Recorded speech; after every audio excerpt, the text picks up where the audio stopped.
Airlines for America, former New Hampshire Governor Chris Sununu.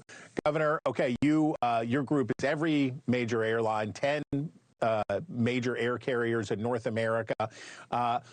What's going on? What's the situation like around the country right now for air travel? Sure. So it's slowly getting worse. What we saw early last week is at any given point, maybe 4 to 6 areas, 4 to 6 airports and flight centers had what they call staffing triggers, right, where the numbers were getting low enough that they were just going to increase the delays a little bit, right? They're going to sacrifice a little bit of speed for a lot of safety because safety is paramount. What we saw yesterday and late Friday, now we're up to more like a dozen on any given day. So that number is growing a little bit. Is it going to drive cancellation, a lot of cancellations and things of that nature this week? No, people should still plan on having their flights, but we always say pack your patience, give yourself a little more time. The latest also out of Washington is they are looking for ways, and I can't tell you exactly how they're doing it, to pay whether it's military personnel, those TSA workers at the airport that get you through security so fast, they're working without pay. The air traffic controllers, government workers, not working right now, but without pay. So they are trying to find mechanisms to do that, but even that would probably only be temporary. So we're seeing the delays increase. We need folks to give themselves a little more time, and hopefully within the next week or two, I think there's other triggers that will come into play that'll hopefully drive both the Republicans and Democrats back to the table and get this thing open full. So after a difficult period for air travel in the United States with a couple of accidents and tragic accidents, and now we have this problem. Is it safe to fly? Are you telling people it's that safety comes 100%. Before speed, and you feel confident of that? Okay. Oh, without a doubt. Safety is absolutely paramount. Thanksgiving is coming up. Nobody should cancel their planes. Don't cancel your plans.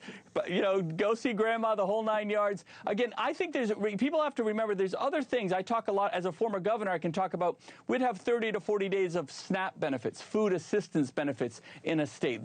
Those things are really running, getting close to running dry. So there's other factors that are going to come into play, not just a traffic jam, if you will, of airlines like we saw back in 2019. There's a variety of different levers that are going to really get pushed here in the next 7 to 10 days. So, we'll see where it goes. Some slight delays across the country may increase a little bit this week, but overall there's no cancellations, and safety is absolutely paramount.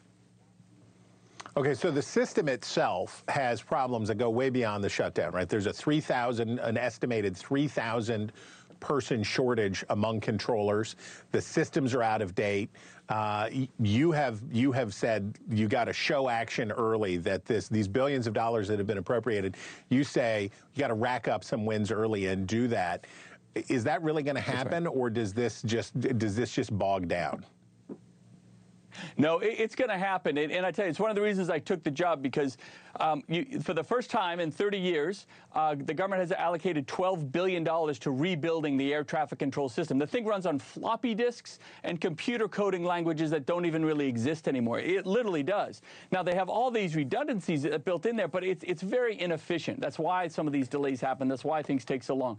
The Secretary Duffy, Administrator Brian Bedford, and the President himself have come out and said, we're not letting bureaucracy slow us down. This has to happen. It's going to happen. I've already been in. I've seen some of the new technologies they're going to put in. Those are new simulators to get the air traffic controllers, certified even faster. The new technologies that are we call them ubiquitous. So an air traffic controller in Newark could fill in a role at JFK without having to learn all new systems and all new pieces, which is kind of the way it's patchwork together now. So they've put the money there. You have a leadership team that doesn't really care about bureaucracy. They just want the best result for America. I have a lot of confidence in the next 3 to 6 months as these the new contractors get on board, the new technologies get implemented. It'll take a while to get all the way there. It'll be a 3 to 5 year project at least, but the first wins, as you were just talking about, are really going to be seen within the next year, and that's very exciting.